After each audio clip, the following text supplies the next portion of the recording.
Are you ready now? I'm ready now. So one of our viewers wrote in and said, "I'm traveling in Thailand right now, and I have made a relationship with a wonderful girl here. We've spent a couple weeks together and have had a great time. But she knows minimal English, and I know very minimal Thai. I'd like to learn Thai, and she wants to learn English. But do you think we can have a good relationship over the course of learning a whole language and not being able to communicate well in the meantime?" This is Reid from ReidAboutSex.com. This is Cathy Vartuli from theintimacydojo.com. And I'm curious about your answer. This is like a novel. This is like great. Eat, Pray, Love, Yeah. but the Thai version with learning languages. And Ryan Gosling could play the guy here learning Thai. I see it now. Big Hollywood blockbuster. It could be.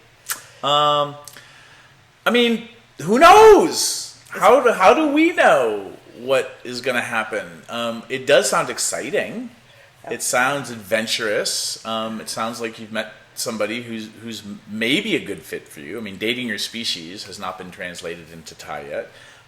Then you're welcome to go to ReidAboutSex.com and look in the search bar, date your species, and figure out whether you guys are actually a good fit for what relationships mean to you. Mm-hmm. But having a shared project brings people together. Mm-hmm. So you two being each other's cheerleaders and practice buddies for learning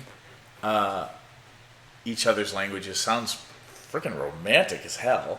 But then, of course, in the third act of our movie, they find out as they learn how to talk to each other's languages that there were all these misunderstandings that could only, of course, happen because you didn't know the language. That being said, I still think it has a happy ending. Because even if you realize you're not supposed to be together, duration is not the metric for success anymore in relationships. It's about depth and transparency. And you get to learn a new language. Yeah. I think one of the things I'd encourage you to watch out for is human beings have a tendency, with lack of information, we tend to paint what we want to see in there. Mm-hmm. So without the communication and being able to check in, do you like it when I do this, or what do you feel about that? Just be aware of where you may be filling in the blanks without actually knowing things. Mm-hmm. And I think that's where a lot of disappointment comes, because if we don't know, it's really easy to. A lot of people have crushes on TV stars or romantic, they feel romantic towards them because they're assuming they would fit what their inner needs are.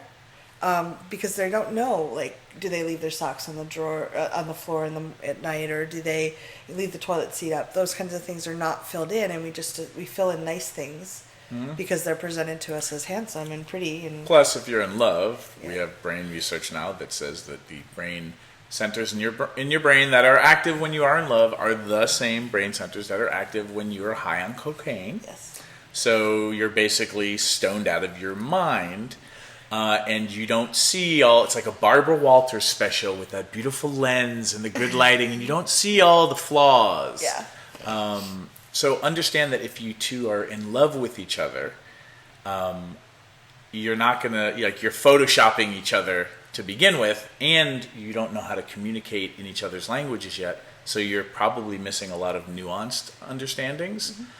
But if you're having fun, if it's consensual, if you're being realistic that you don't know what you don't know yet, then stacking the deck in your favor, using the languaging that you will be learning to continue to build good communication and be really clear with each other, also calibrating for cultural differences, mm-hmm. right? You have to think of, as an English speaker from a different culture, what are the Thai assumptions or preconceptions in relationships, and I don't know Thai culture, but insert any culture, how forthright can somebody talk about what they're really feeling in certain cultures? Here in America, not everybody was taught that it was okay to actually say what was going on. Yeah. You grew up in a family like that.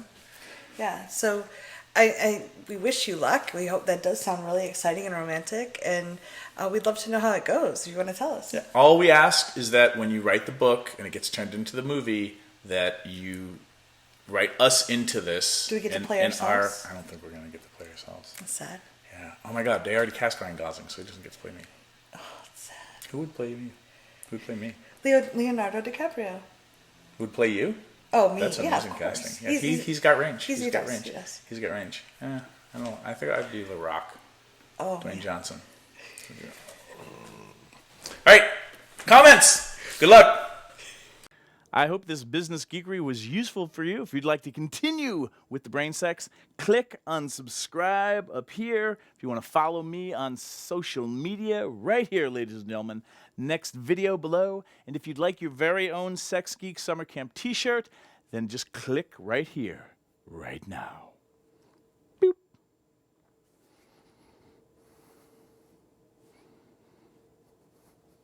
Go ahead.